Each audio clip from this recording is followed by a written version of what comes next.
नमस्कार। आज हम एक खास जगह की बात करेंगे। बिहार के अररिया में है माँ खड़गेश्वरी काली मंदिर। जी, इसके बारे में जो जानकारी मिली है वो काफी दिलचस्प है। इतिहास, मान्यताएं, बहुत कुछ है। हाँ, तो चलिए इसी जानकारी को थोड़ा और करीब से देखते हैं कि क्या खास है इस मंदिर में। शुरुआत करते हैं इसके इतिहास से। ये बात मुझे बड़ी रोचक लगी कि आज जो इतना शानदार संगमरमर का मंदिर है, हाँ, उसकी शुरुआत 1884 में हुई थी, और वो भी एक छोटी सी झोपड़ी से। बिल्कुल। सोचिए जरा, एक झोपड़ी से इतना विशाल मंदिर, और जो आज हम रूप देखते हैं वो बनना शुरू हुआ 1987 में। अच्छा, 77 में। हाँ, और पूरा हुआ 2011 में।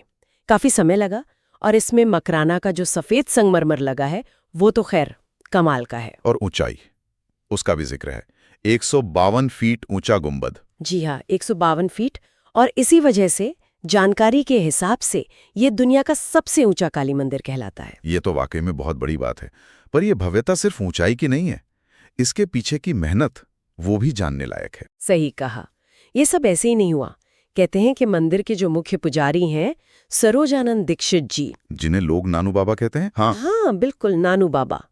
वो 1970 से मतलब करीब 50 साल से भी ज्यादा लगातार इस मंदिर की सेवा में, इसके विकास में लगे हुए हैं। 50 साल, ये तो गजब का समर्पण है। शायद यही इस जगह की असली ताकत है। बिल्कुल, इतने लंबे समय तक एक ही ध्येय के लिए लगे रहना। और नानू बाबा का समर्पण से ही शायद जुड़ी हैं यहाँ की पूजा और परंपराएं। जैसे जानकारी में है कि मंगलवार और शनिवार को विशेष आरती होती हैं। हाँ, और प्रसाद में खीर और खिचड़ी दी जाती है। खीर और खिचड़ी, ये प्रसाद भी अपने आप में खास लगता है। कोई खास वजह इसकी? देखिए, जानकारी में कोई विशेष कहानी तो नहीं मिलती, पर खीर और खिचड़ी जैसे सादे प्रसाद अक्सर सबको साथ लाने का, एक सामुदायिक भावना का प्रतीक होते हैं। हाँ, ये बात तो है। सुलभ भी है सबके लिए। बिल्कुल, और इसी सादगी और श्रद्धा से लोगों का विश्वास जुड़ा है। कहते हैं कि यहाँ जो मन्नत मांगो वो पूरी होती है, खासकर वो लोग जो संतान की कामना रखते हैं। आस्था का तो अपना महत्व है ही। लेकिन एक और बात मुझे जानकारी में मिली जो काफी अलग लगी। क्या?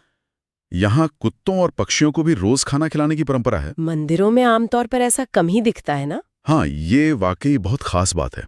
ये दिखाता है कि यहाँ सिर्फ इंसानों के लिए नहीं, बल्कि हर जीव के लिए करुणा है, सेवा का भाव है। सही कहा। एक तरह से ये मंदिर के माहौल को और भी अच्छा बनाता है। और इसी तरह नानू बाबा खुद सावन के महीने में मिट्टी में लेटकर दंडवत प्रणाम करते हुए परिक्रमा करते हैं। अच्छा। दंड प्रणाम करते हुए। ये तो बहुत कठिन तपस्या हुई। जी, ये उनकी गहरी भक्ति और तप का एक अनूठा तरीका है। वाकई, ये सारी बातें मिलकर इसे सिर्फ एक पूजा स्थल नहीं, कुछ और ही बना देती हैं। अच्छा, अगर कोई वहां जाना चाहे तो पहुंचना आसान है क्या? हाँ, जानकारी तो यही कहती है। अररिया रेलवे स्टेशन से तो बस आधा किलोमीटर ही दूर है। और बस स्टैंड से? 0 माइल बस स्टैंड से करीब 1.5 किलोमीटर, तो पहुंचना मुश्किल नहीं है।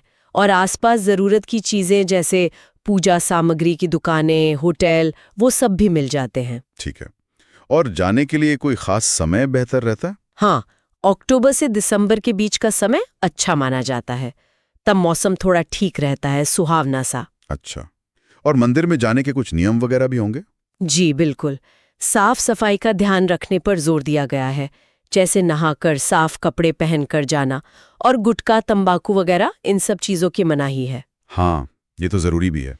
पवित्रता बनी रहती है और सबके लिए माहौल भी अच्छा रहता है। बिल्कुल। और त्योहारों पर तो खूब भीड़ होती होगी, जैसे दीपावली, काली पूजा। हाँ, महाशिवरात्रि पर भी जानकारी के मुताबिक हजारों लोग आते हैं इन मौकों पर। उस समय का माहौल, वो ऊर्जा तो अलग ही होती होगी। तो अगर हम इस सारी जानकारी को समेटें तो क्या समझ आता है? ये सिर्फ एक मंदिर नहीं है। बिल्कुल नहीं। ये एक इतिहास है।